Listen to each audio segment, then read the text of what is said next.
Today I'm reviewing the Hada Labo Whitening Milky Lotion. And really quick, I just want to say I purchase these products with my own money. I'll never waste your time with sponsor ads or videos, so if you want to help support the channel, check out nobsbeauty.com, join my Patreon community, or click on the links below. I know, somebody said I cover up the label on every product in my hand, but I don't know. I don't try to do it. I'm trying to hide what... I'm gonna hide it. Okay, whatever. Okay.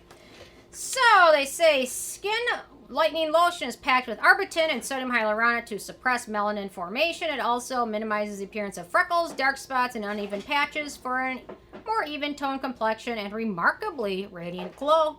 Use the serum from the same series before applying this lotion and follow by the cream. And follow up by the cream? Follow the... whatever.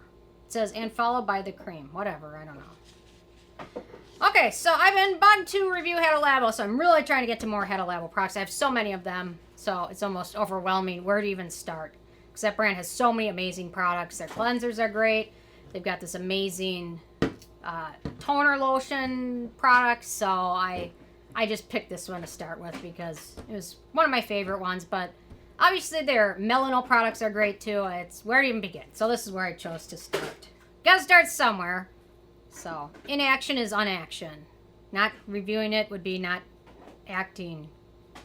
Inaction is no... I don't know. No action. What am I trying to think of? No. Inaction is no act. Whatever. Okay. First criteria. Let's get down to it. Packaging. No real issues with packaging. Well, I do notice Hada Labo, they always put like a little metallic paper that flares up on all their products. Why do they do that? I don't know. But it's pretty efficient packaging. No real issues with that. The only thing that could make this better is if you could push this down and more product would come out, but whatever. In terms of denatured drying types of alcohol, there's none of that in here. It's also fragrance free and no noticeable scent. Hada Labo tends to make products that are generally pretty friendly for sensitive skin, but not all of them are. So this one is. The manufacturing location for this one is Korea, so no issues with that. I'm going to go back on that and say Japan, because actually it says made in Japan. I don't know. Sometimes my brain gets those confused. Can you just edit this whole part out about Korea and Japan? Oops. Sorry, guys. Don't be disappointed in me. I knew it. My brain just sometimes... You know, when something's sold on Yesstyle, I tend to think Korea more than I think anything else. So that's the problem. Okay. Moving on from my mistake, which I corrected instantly. I'll have you know. Ease of use. So, they say after preparing your skin with lotion, take an appropriate amount of your palm and apply over your whole face. So, I recommend applying this after cleansing. It's got kind of a lotion texture more than when you think of like an essence. So, I use this after cleansing, toning, and if I apply a light water essence, I'll apply that, and then this, and then a thicker moisturizer afterwards or serum. Although if you're using it in the morning, you can use your vitamin C serum. I would recommend using that before this one because this one has more of a moisturizer type texture to it. You can pat it on. I don't recommend using a cotton pad to apply this one because it's not liquidy, it's a lotion. It won't soak into that. I find this one works well in my morning and evening routines, although I like to keep my morning routine short and simple. So sometimes this works in there, sometimes it doesn't, just depending on how rushed for time I am in the morning. But in the evening, this one's really nice, especially in the winter when you're trying to layer on more layers to keep your skin hydrated. It works very nicely for that. Yeah, so no issues with using it, no pilling, it plays well with other products, which is nice. Not every product does that, but this one does. In terms of beneficial ingredients in this one, so we've got arbutin, which is an antioxidant. It's a skin brightening ingredient. It hinders the formation of melanin tyrosinase enzymes, which is what causes pigmentation issues. It prevents them from forming.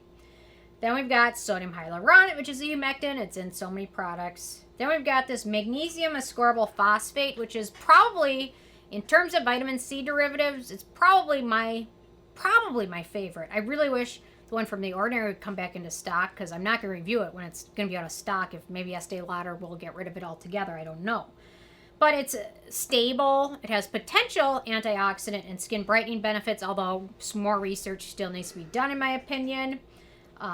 I wouldn't rely on a vitamin C derivative as your sole source of vitamin C, but it can be nice to use with regular L-ascorbic acid. That still is the most studied, proven vitamin C. So this magnesium ascorbyl phosphate has great potential, but I still need to see more research before I totally am sold on it. But it's stable, and it can help with brightening. And then we've got meadowfoam oil, which is an emollient ingredient with antioxidant components, vitamin E, and phytosterols. So not a super long ingredient list, but a nice ingredient list with some proven brightening ingredients and hydrating ingredients. So pretty happy with it. Okay, in terms of animal testing, Hada Labo is not technically cruelty-free because they are sold in China. So, and especially brightening products for the skin are still going to be animal tested under the new China cruelty laws. So, there you go. In terms of performance, so it's a nice layer for some additional moisture, some added brightness. It can't do it all, but it's a nice boost of beneficial ingredients that will add into most routines really easily. You can pretty much add it into your routine without having to take anything else out or change anything else around, which is nice. And it works even better for brightening skin when you use it with other products that have brightening ingredients in it. We've got a few acneogenic ingredients. We've got isopropyl palmitate, glyceryl monostearate, cetanol, carboxyvinyl polymer, and then tea. So we've got a few acneogenic ingredients. So if you have very acne-prone skin, FYI. Price, so this one's pretty affordable. So this is 140 milliliters, which is 5 ounces, and retails for about $17 if you don't get on sale. And a little bit of this goes a long way. So it's pretty darn affordable. Then we get to the it factor, and I really like this. It seems like it's going to work well for most skin types except for very acne prone. It's pretty affordable. It can be added into most routines very easily without having to change anything else around. Short ingredient list. Really wish it was cruelty free, and perhaps if they threw in one other brightening ingredient I could get a little more excited about it, but for most people it seems like it will work and add into your routine pretty easily. So with a 10 being a perfect score, I give this one an 8. Certainly worth checking out.